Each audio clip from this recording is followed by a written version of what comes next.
नमस्कार दोस्तों, आप सभी का हार्दिक स्वागत है हमारे युक्तियास एकेडमी के यूट्यूब चैनल पर।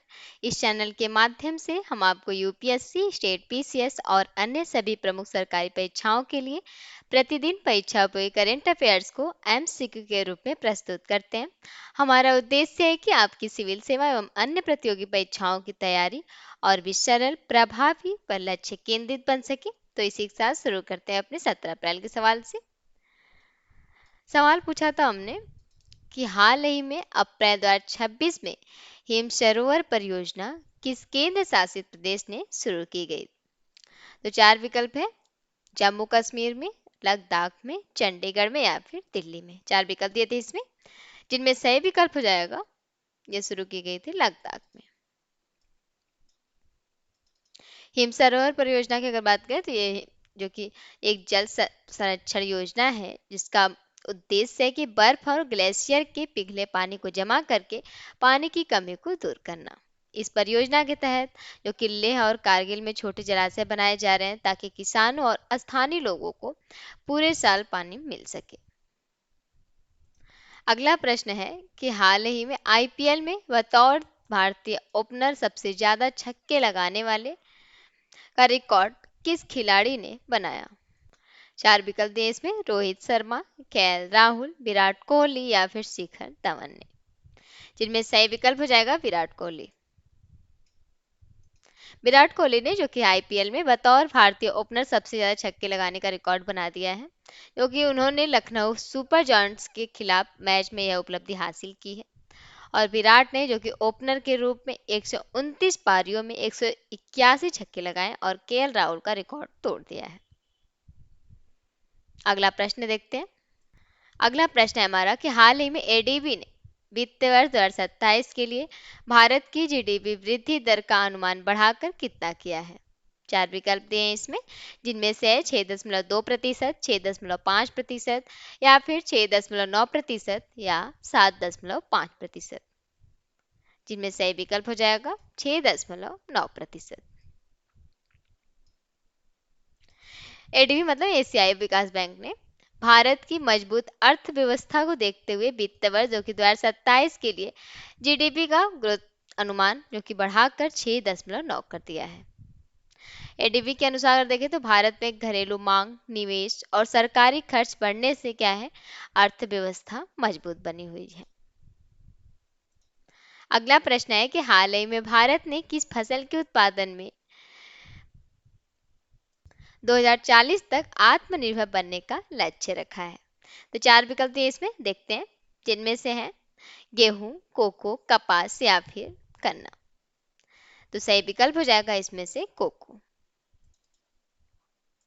क्योंकि हाल ही की बात है, भारत ने कोको फसल के उत्पादन में 2040 तक आत्मनिर्भर बनने का लक्ष्य रखा है। कोको की अगर बात करें तो कोको जो कि एक महत्वपूर्ण फसल है, जिसका उपयोग मुख्य रूप से चॉकलेट, बिस्किट, पेय पदार्थ और खाद्य उद्योग में किया जाता है। अभी भारत जो कि अपनी जरूरत का बहुत कम कोको उत्पादन करता है और बाकी को जो कि विदेशों से आयात करता है, इसलिए सरकार घरेलू उत्पादन बढ़ाने की योजना बना रही है अभी। आखिरकार कोको इतना महत्वपूर्ण क्यों है, अगर बात करें हम इस पे, तो चॉकलेट उद्योग का मुख्य कच्चा माल है, फूड प्रोसेसिंग उद्योग में उपयोग होता है, किसानों के लिए लाभदायक की नकदी फसल है, वहीं निर्यात बढ़ाने की क्षमता रखता है ये। और ये भारत को आत्मनिर्भर क्यों बनना है इसमें, तो आयात पर निर्भरता कम होगी इसमें अगर ऐसा करने से।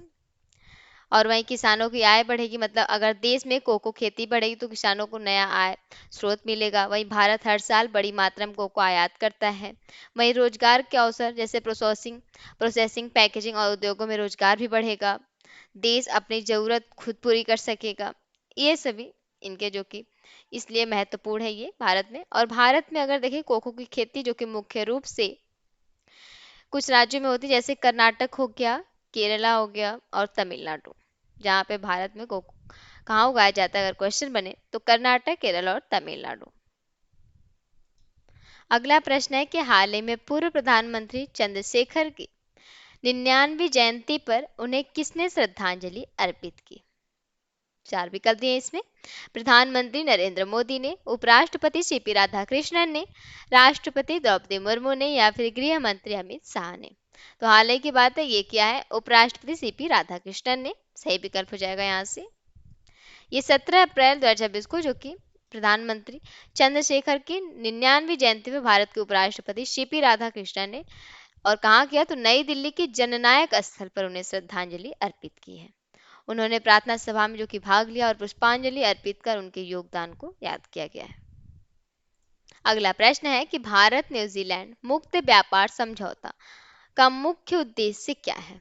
ठीक है, 4 विकल्प दिए इसमें, जिनमें से है युद्ध सहयोग बढ़ाना, व्यापार आसान करना और शुल्क कम करना, या फिर नई मुद्रा बनाना, या फिर सीमा विवाद सुलझाना। सही विकल्प हो जाएगा यहाँ से व्यापार आसान करना और शुल्क कम करना, क्योंकि भारत न्यूजीलैंड मुक्त व्यापार समझौते का मुख्य उद्देश्य है व्यापार आसान करना और शुल्क कम करना। इसमें दो देश आपस में व्यापार पर लगने वाले ट्रैफिक शुल्क कम या खत्म करते हैं। और भारत और न्यूजीलैंड के बीच इस समझौते से क्या है कि सामान सस्ता हो सकता है, निर्यात बढ़ेगा, निवेश आएगा, वहीं रोजगार के अवसर भी बढ़ेंगे। एफटीए का मतलब होता है फ्री ट्रेड एग्रीमेंट, याद रखेंगे, ये इसका फुल नेम होता है। अगला प्रश्न है कि सीएपीएफ सम्मेलन 2026 के संदर्भ में निम्नलिखित कथनों पर विचार कीजिए। 3 कथन दिए इसमें। पहला है कि सीएपीएफ का कार्य भारत की आंतरिक सुरक्षा और सीमा प्रबंधन से जुड़ा है। दूसरा कथन है कि सीएपीएफ गृह मंत्रालय के अधीन कार्य करते हैं। तीसरा है कि सीएपीएफ में आरबीआई और एसईबीआई शामिल है। उपरोक्त में से कौन सा कथन सही है, ये हमें बताने हैं। तो 4 विकल्प दिए हैं इसमें, जिनमें से है कि केवल 1 और 2 कथन ही सही है, केवल दूसरे और तीसरे कथन सही है, केवल 1 और 3 कथन, या फिर तीनों कथन सही है। सही विकल्प हो जाएगा इसमें से ऑप्शन ए, पहला और दूसरा कथन सही है। बात करें अगर सीएपीएफ सम्मेलन की, तो सीएपीएफ का पहले पूरा नाम होता है कि सेंट्रल आर्म पुलिस फोर्सेस। इसमें सीआरपीएफ, बीएसएफ, सीआईएसएफ आदि देश जो कि और जैसे बल शामिल होते हैं इसमें। ये जो कि देश की सीमा की रक्षा, आंतरिक सुरक्षा, आतंकवाद विरोधी अभियान, वहीं चुनाव ड्यूटी और आपदा के समय सहायता जैसे महत्वपूर्ण कार्य करते हैं। इसलिए ये पहला कथन सही हो जाएगा, क्योंकि सीएपीएफ का संचालन भारत सरकार के गृह मंत्रालय के अधीन होता है, याद रखेंगे, द्वारा किया जाता है। इसलिए ये दूसरा कथन भी सही है। जबकि आरबीआई और एसईबीआई वित्तीय संस्थाएं, ये सुरक्षा बल नहीं है, इसलिए ये तीसरा कथन जो कि गलत हो जाएगा। और आसान भाषा में कहें तो सीएपीएफ जो होता है ये देश की सुरक्षा संभालने वाले केंद्रीय बल हैं, जबकि आरबीआई बैंकिंग व्यवस्था देखता है और एसईबीआई जो कि शेयर बाजार को नियंत्रित करते हैं। अगला प्रश्न है कि घरेलू खिलाड़ियों को अनुबंध देने वाला पहला राज्य क्रिकेट संघ कौन बना। तो 4 विकल्प दिए इसमें, डीडीसीए, एमसीए, टीएनसीए, या फिर केएससीए। सही विकल्प होगा एमसीए, मुंबई क्रिकेट एसोसिएशन। ये भारत का पहला राज्य क्रिकेट संघ बना है जिसने घरेलू खिलाड़ियों के लिए कॉन्ट्रैक्ट सिस्टम शुरू किया। इसका उद्देश्य है कि उन खिलाड़ियों को आर्थिक सुरक्षा देना जो घरेलू क्रिकेट खेलते हैं लेकिन आईपीएल या अंतर्राष्ट्रीय टीम में जगह नहीं बना पाते। इस योजना में जो कि खिलाड़ियों को उनके प्रदर्शन के आधार पर अलग अलग ग्रेड में रखा जाएगा और सालाना वेतन दिया जाएगा। अगला प्रश्न देखते हैं। तो अगला प्रश्न है कि हाल ही में लगातार तीसरी बार राज्यसभा के उपसभापति कौन चुने गए।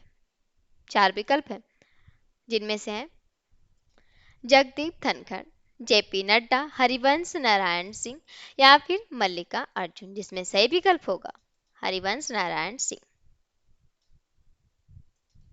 हरिवंश नारायण सिंह जो कि लगातार तीसरी बार राज्यसभा के उपसभापति चुने गए हैं और यह एक जो कि ऐतिहासिक उपलब्धि है। वे इस पद पर 3 बार चुने जाने वाले प्रमुख नेताओं में शामिल हो गए हैं। ये अगर हरिवंश नारायण सिंह की बात करें तो ये पहले पत्रकार थे और बाद में राजनीति में आए। और ये इनका स्वभाव जो कि शांत स्वभाव के हैं, निष्पक्षता और संसदीय अनुभव के लिए जाने जाते हैं। वही राज्यसभा का उपसभापति सदन की कार्यवाही चलाने में सभापति की सहायता करता है। अगर कभी पूछा जाए कि उपसभापति क्या होते हैं तो ये राज्यसभा का जो कि उपसभापति होता है वो सदन की कार्यवाही चलाने में सभापति की सहायता करते हैं, याद रखेंगे। और ये हैं जो कि हरिवंश नारायण सिंह। अगला प्रश्न है कि हाल ही में एलआईसी द्वारा लॉन्च किया गया माई एलआईसी ऐप मुख्य रूप से किसके लिए है? 4 विकल्प दिए इसमें, जिनमें से हैं रेलवे यात्रियों के लिए, किसानों के लिए, पॉलिसी धारकों के लिए या फिर केवल बैंक कर्मचारियों के लिए। सही विकल्प होगा इसमें से life insurance corporation of India. LIC का फुल नेम है, ने 2 ऐप लॉन्च किए जिसमें है माई एलआईसी और सुपर सेल साथी। 2 ऐप ये हैं। माई एलआईसी ऐप जो कि ग्राहकों पॉलिसी धारकों के लिए बनाया गया है, जिससे क्या है कि वे प्रीमियम जमा कर सके, पॉलिसी देख सके, वहीं लोन ले सके और ऑनलाइन अपडेट कर सके। और जबकि जो सुपर सेल साथी है ये एजेंटों और मध्यस्थों के लिए है, याद रखेंगे। अगला प्रश्न है कि हाल ही में यूसीसी लागू करने के लिए उच्च स्तरीय समिति के गठन को किस राज्य सरकार ने मंजूरी दी है? 4 विकल्प है मध्य प्रदेश, छत्तीसगढ़, राजस्थान या फिर पंजाब। सही विकल्प हो जाएगा यहाँ से छत्तीसगढ़। छत्तीसगढ़ राज्य ने जो कि सरकार ने यूनिफॉर्म सिविल कोड मतलब यूसीसी का ये फुल नेम है, लागू करने के लिए एक उच्च स्तरीय समिति बनाने को मंजूरी दी है। समझते हैं कि यह समिति क्या करेगी। तो इसको अगर आसान भाषा में कहें तो ये समिति जो कि यूसीसी लागू करने की संभावना है उसके कानूनी ढांचे और सामाजिक प्रभाव का अध्ययन करेगी तथा मसौदा तैयार करेगी। वहीं यूसीसी का अर्थ है कि सभी नागरिकों के लिए विवाह, तलाक, विरासत, गोद लेने जैसे निजी मामलों में एक समान कानून लागू होना, जो कि चाहे उनका धर्म कोई भी हो। इसका उल्लेख भारतीय संविधान के अनुच्छेद 44 में कि राज्य के लिए नीति निर्देशक सिद्धांतों में किया गया है। वहीं इसे अलग अलग समुदायों के अलग निजी कानूनों की जगह सभी के लिए एक जैसा नागरिक कानून लाने की तैयारी की जा रही है, जो कि यह कदम समानता और कानूनी एकरूपता की दिशा में काफी महत्वपूर्ण माना जाता है। आज का सवाल है आप लोगों के लिए कि हाल ही में बैंक ऑफ बड़ौदा ने जियो फोन पर कौन सी फीचर फोन बैंकिंग सेवा शुरू की? तो 4 विकल्प हैं वॉप पे plus, वॉप world light, वॉप mobile max या फिर जियो बैंकिंग ऐप। सही विकल्प को आप लोगों को कमेंट बॉक्स में जरूर बताना है। इस वीडियो को अंत तक देखने के लिए आप सभी का दिल से धन्यवाद। अगर ये वीडियो आपके लिए उपयोगी लगी हो तो कृपया चैनल को सब्सक्राइब जरूर करें, वीडियो को लाइक करें और अपने दोस्तों के साथ भी शेयर करें। साथ ही युक्ति आईएएस ऐप डाउनलोड कर लें, जहां आपको मिलेगा पूरा syllabus, daily MCQs, current affairs Hindi और इंग्लिश दोनों में है, तो कोई भी महत्वपूर्ण अपडेट आपसे छूटे ना। इसे टेलीग्राम, इंस्टाग्राम और फेसबुक पर भी फॉलो कर लें।